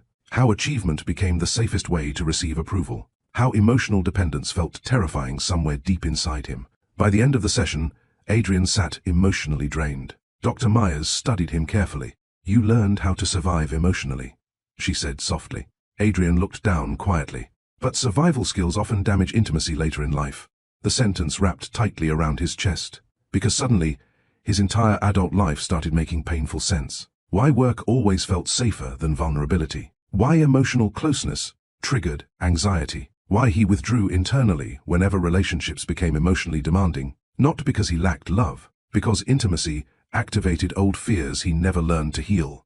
Adrian rubbed his face slowly. "So what now?" Dr. Myers smiled gently. "Now you learn that emotional presence is a skill, not just a feeling." That sentence stayed with him long after the session ended.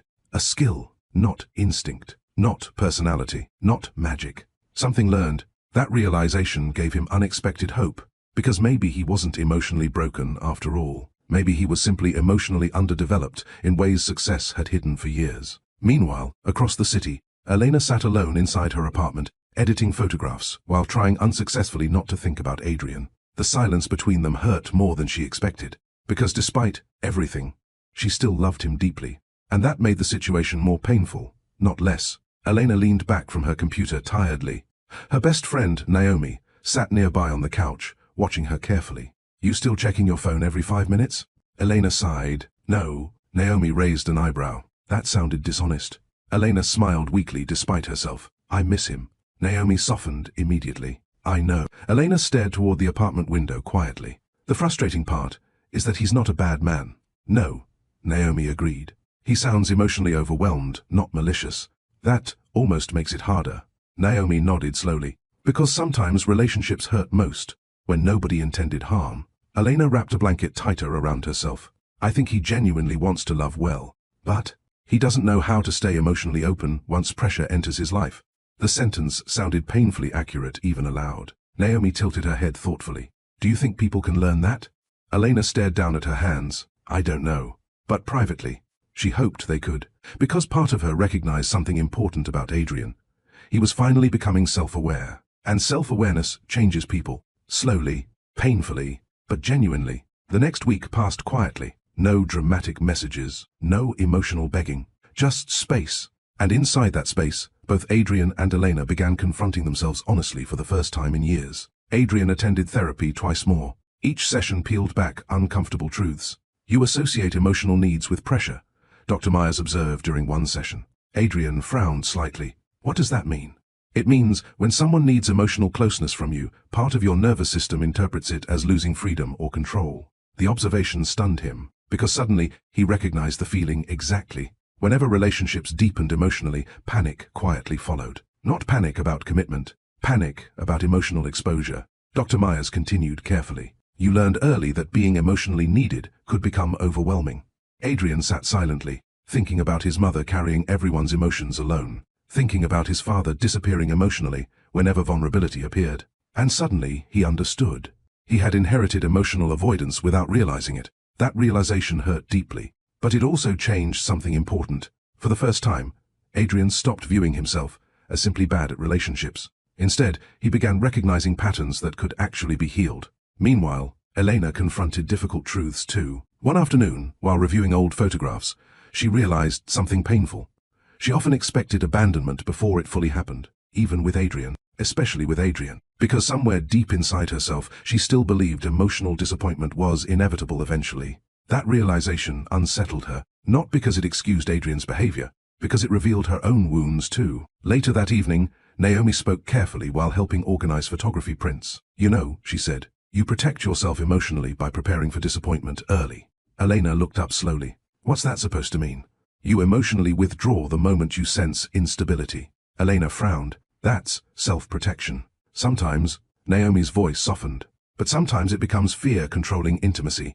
The words lingered heavily, because Elena suddenly realized she often tested relationships emotionally without fully meaning to, looking for signs people would eventually leave, expecting inconsistency before trust fully formed. And maybe healthy love required vulnerability from her too, not just from Adrian. That realization humbled her quietly. One snowy evening, nearly 3 weeks after their emotional separation began, Adrian found himself standing outside Elena's apartment building again, this time with no flowers, no rehearsed speech, no desperate attempt to fix everything instantly, just honesty. His heartbeat pounded heavily while snow drifted softly around him. For several seconds, he considered leaving, then the apartment door opened unexpectedly. Elena stepped outside wearing a long, dark coat. Both froze slightly upon seeing each other. The silence between them carried weeks of reflection inside it. Neither looked angry anymore, just thoughtful, careful, changed somehow. Adrian finally spoke softly. "I've been learning some uncomfortable things about myself." Elena studied him quietly. "So have I." Snow continued falling gently around them, while city lights glowed softly beyond the street. And for the first time since their distance began, neither of them tried to hide emotionally from the truth anymore. Growth is uncomfortable, because it forces people to meet the versions of themselves they spent years avoiding. And sometimes, love survives not because two people never hurt each other, but because they become brave enough to change honestly afterward. Snow covered the sidewalks outside Elena's apartment, while silence settled carefully between them. Adrian stood a few feet away with his hands buried inside his coat pockets, emotionally uncertain in a way that still felt unfamiliar to him. Weeks ago, he would have arrived desperate to fix everything immediately. Now he understood something important. Real emotional healing could not be rushed through promises. It had to be practiced consistently. Elena looked at him carefully beneath the falling snow. "You look tired." Adrian gave a small, humorless laugh. "Therapy apparently ruins your sleep before it improves your life." That caught her off guard slightly. "You started therapy?" He nodded once. The sincerity in that simple admission softened something inside Elena immediately. Not because therapy magically solved everything, because it meant Adrian had finally stopped pretending he could outwork emotional problems. "That's big for you," she said quietly. "It feels humiliating sometimes." "Why?" Adrian looked down briefly before answering. "I built my whole identity around being competent." The honesty in his voice wrapped around her chest gently. "And now? Now I'm realizing emotional maturity doesn't automatically come with professional success." Elena stayed quiet for several seconds. Then finally, "That's actually a very emotionally mature thing to admit." Adrian smiled faintly for the first time that evening. There it was again. That strange emotional safety he always felt around her. Not because conversations were easy, because honesty felt possible. Snow drifted softly between them, while distant traffic moved through the city beyond. Elena stepped slightly closer. "How have you been?" The question sounded simple, but Adrian understood what she was truly asking. Emotionally, how have you been? And for once, he answered honestly, "Uncomfortable." She nodded, slowly. "What kind of uncomfortable?" "The kind where you realize you've been emotionally disconnected from yourself for years." The vulnerability in his voice lingered heavily. Adrian exhaled slowly into the cold air. "I spent most of my life believing emotional control meant emotional strength." Elena listened quietly. "But I think I was actually just afraid of needing people." The sentence carried painful clarity now. Because therapy had forced Adrian to confront truths he spent decades avoiding. He finally understood why work became his emotional hiding place. Why intimacy triggered anxiety. Why emotional closeness felt overwhelming whenever life became stressful. Not because he didn't love deeply, because vulnerability activated fear. Fear of losing control. Fear of emotional dependence. Fear of failing people emotionally. Elena folded her arms gently against the cold. "You know something strange?" "What?" "I've been learning uncomfortable things too." Adrian looked surprised. "Like what?" Elena hesitated briefly before answering. "I realized I expect disappointment too quickly sometimes."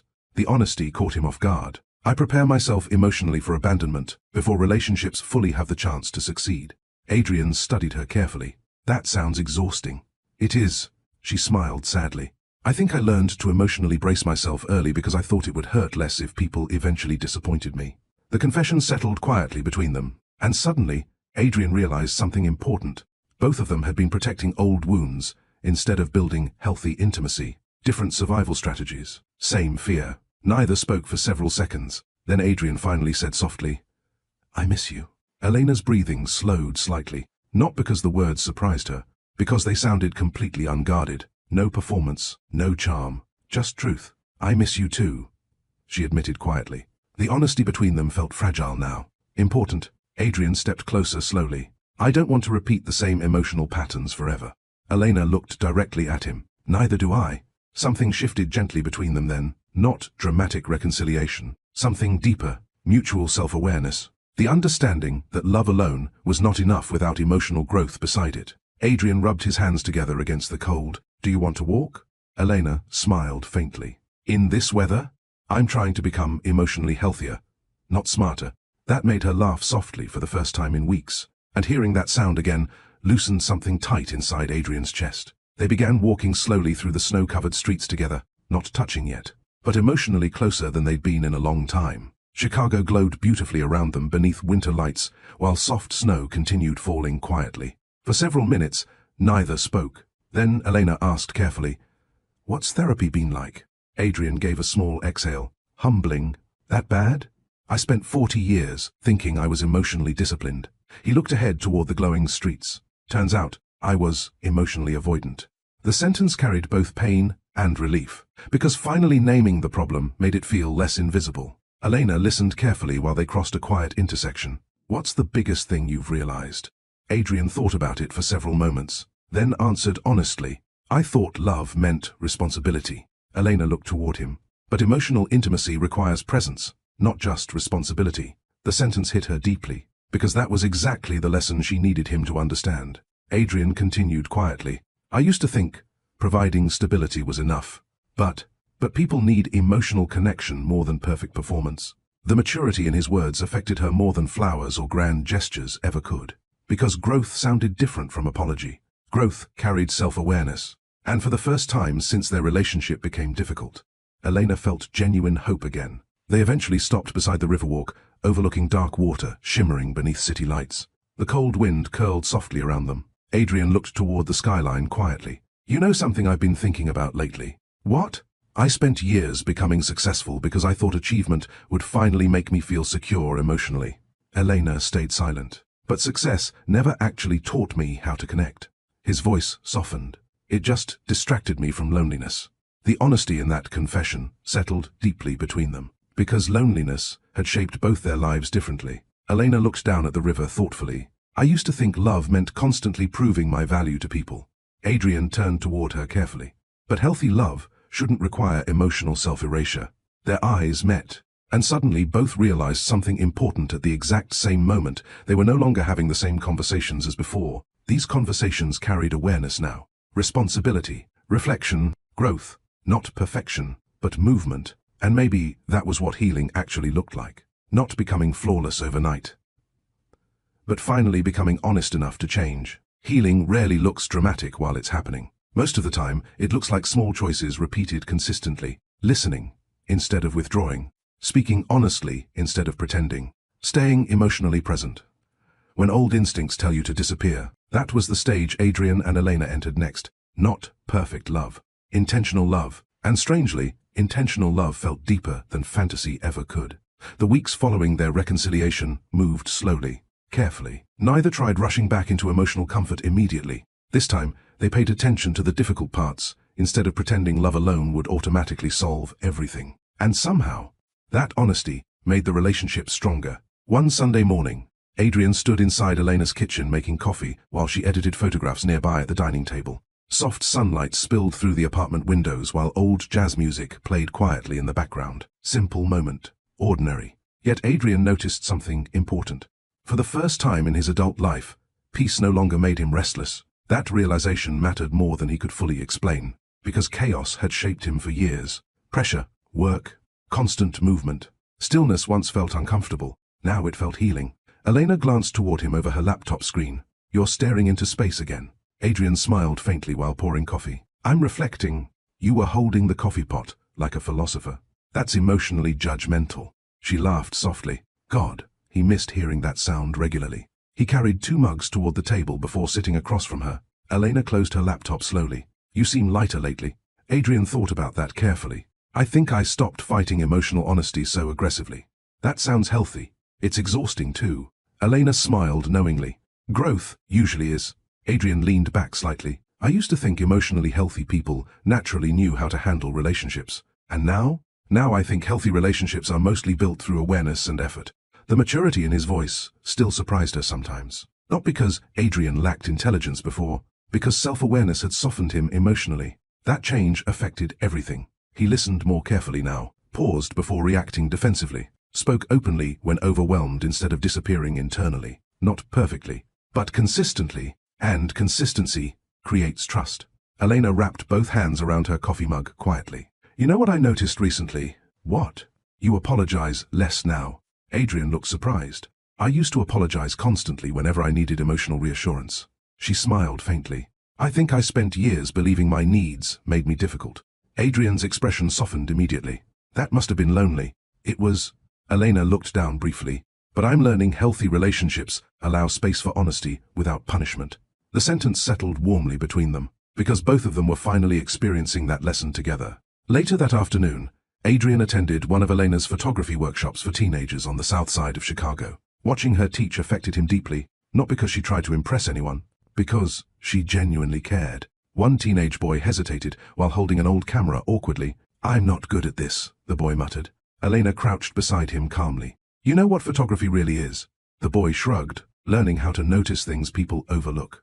Adrian watched quietly from the back of the room, and suddenly he realized that sentence described Elena herself perfectly. She noticed emotional truths people spent years hiding, including his own. After the workshop ended, they walked together toward Adrian's car beneath soft evening snowfall. You're good with them, he said quietly.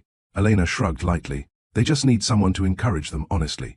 Adrian looked toward her carefully. You do that for people a lot. She frowned slightly. What do you mean? You make people feel emotionally seen. The sincerity in his voice slowed her steps slightly, because Adrian didn't compliment casually anymore. When he spoke emotionally now, he meant it completely. Elena looked down briefly, almost shy. That might be the nicest thing anyone's ever said to me. The honesty in her voice hit him deeply. Without thinking, Adrian reached for her hand gently. You deserve to hear nice things more often. Their fingers intertwined, naturally. And for the first time in a long while, neither relationship anxiety nor emotional fear interrupted the moment. Just warmth. Real warmth. Several days later, Adrian sat inside Dr. Myers' office again. You seem different today, she observed. Adrian nodded slowly. I think I'm finally understanding something important. What's that? He thought carefully before answering. I used to treat emotional closeness like something dangerous. Dr. Myers listened quietly. But now I think avoiding vulnerability was actually creating the loneliness I feared. The realization felt enormous internally. Because Adrian finally understood the cycle clearly, fear of emotional dependence created distance. Distance created loneliness. Loneliness increased emotional fear. And the pattern repeated endlessly. Dr. Myers smiled softly. That's a major breakthrough. Adrian exhaled quietly. The strange part is, emotional presence feels less terrifying now. Why do you think that is? He smiled faintly without realizing it. Because Elena stopped feeling like someone judging my flaws. His voice softened. She feels like someone growing beside me. The sentence carried deep emotional truth.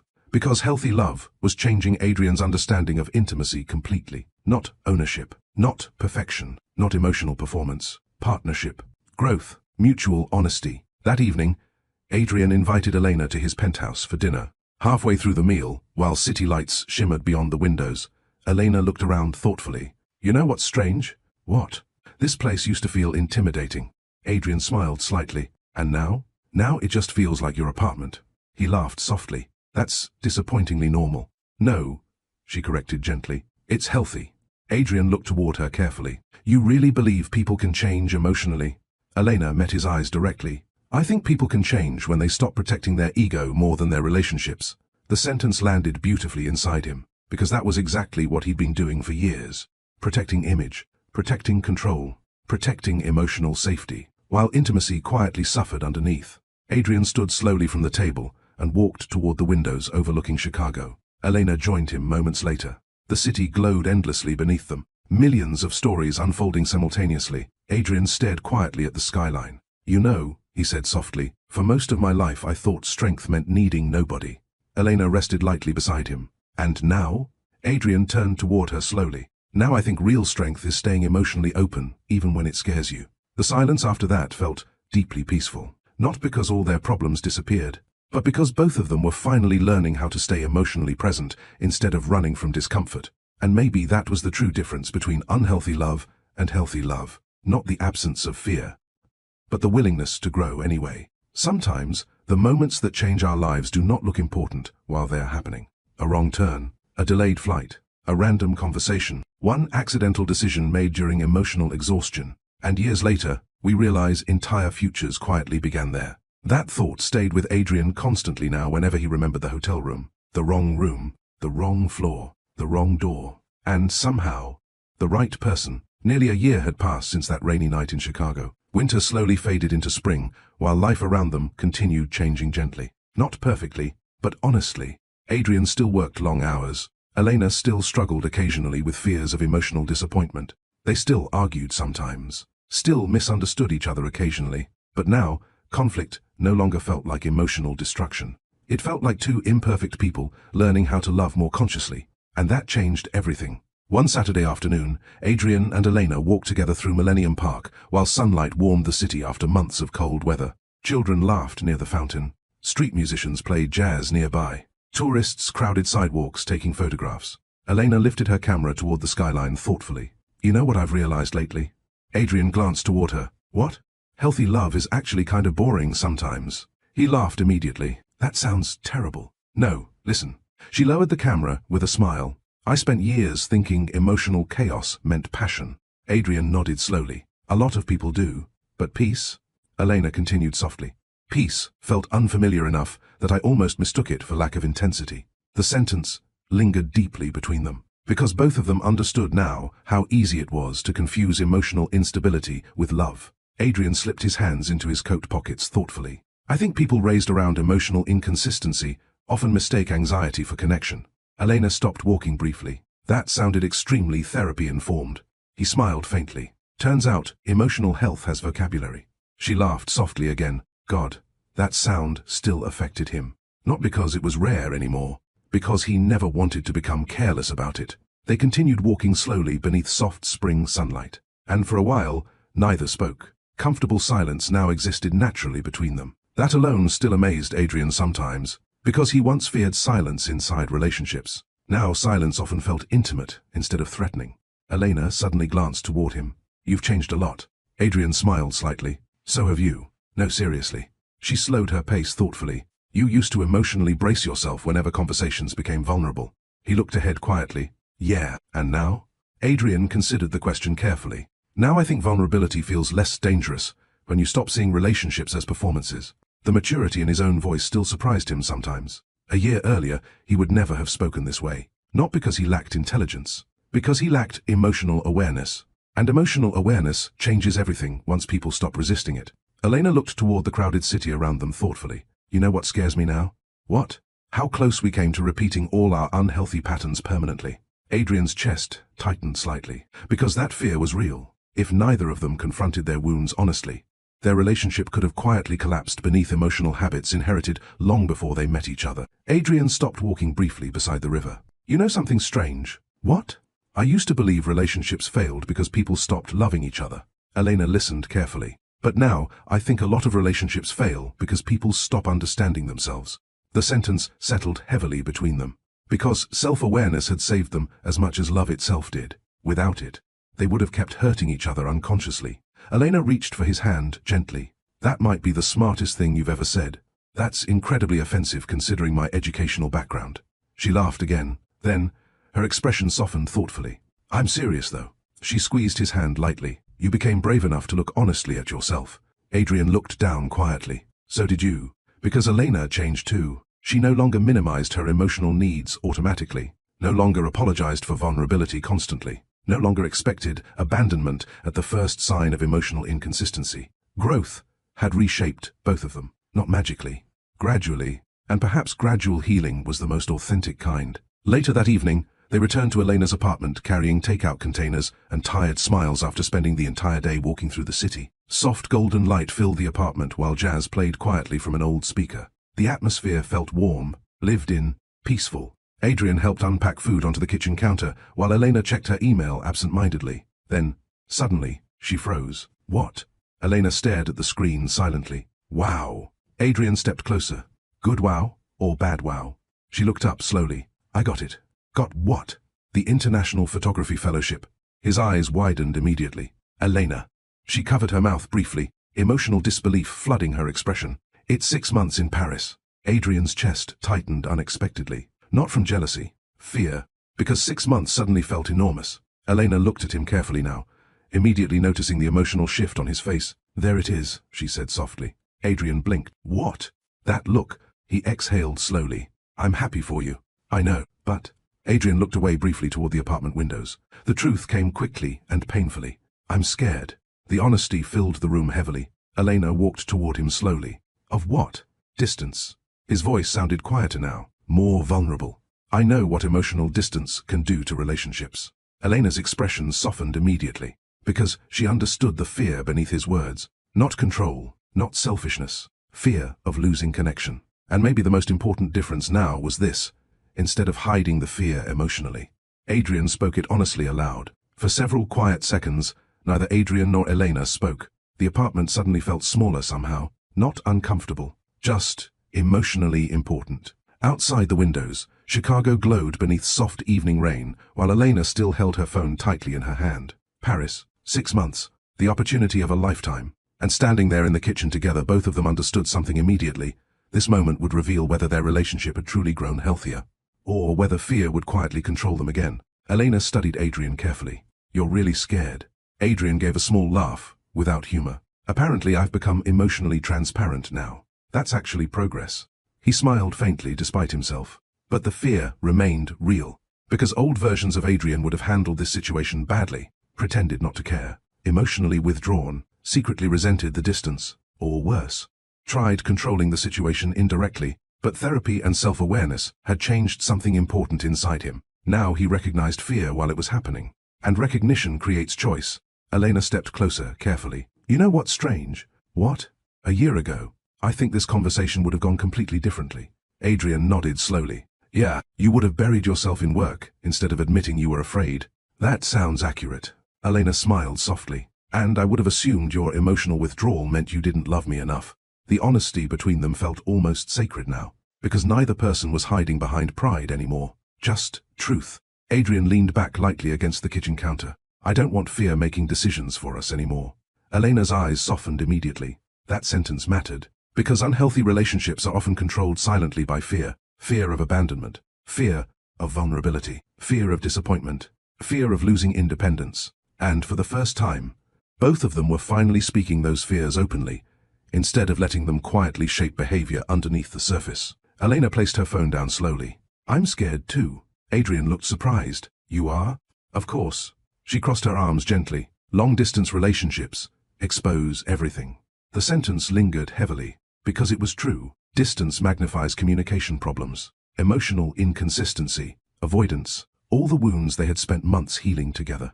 Adrian stared toward the apartment windows thoughtfully. Then finally he spoke quietly. You should go. Elena blinked slightly. What? You should take the fellowship. Emotion flickered across her face immediately. Adrian. I mean it. He stepped closer, carefully. You spent years shrinking yourself emotionally in relationships. The sincerity in his voice deepened. I never want loving me to cost you opportunities. The words hit Elena hard emotionally, because she realized something important in that moment. The old Adrian would have viewed distance as emotional threat first. This version of Adrian viewed her growth as equally important as the relationship itself. That difference mattered deeply. Tears briefly filled Elena's eyes. You really mean that?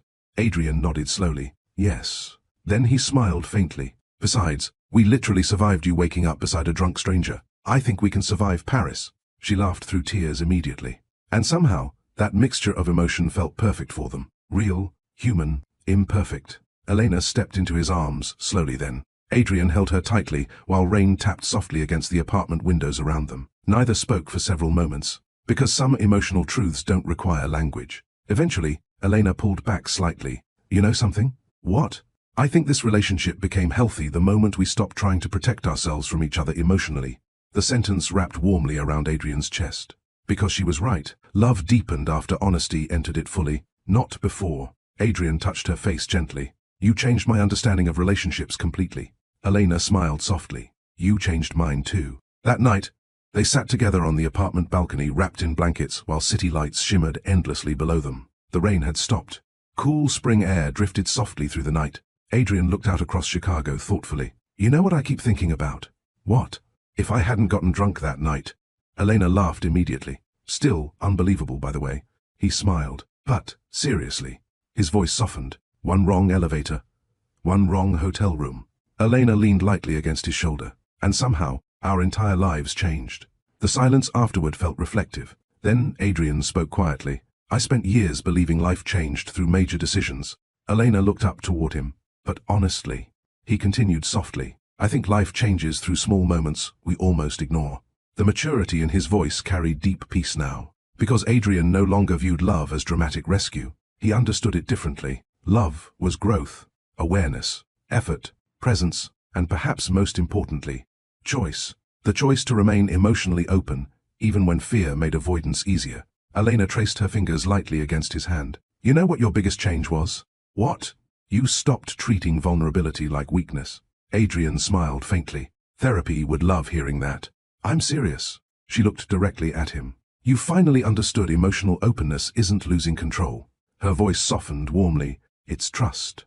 That single word settled deeply inside him. Trust. Not perfection. Not certainty. Not guarantees. Trust. Adrian stared quietly at the skyline again. A year ago he believed success would eventually make him feel emotionally fulfilled. Now he understood something entirely different. Connection fulfilled people.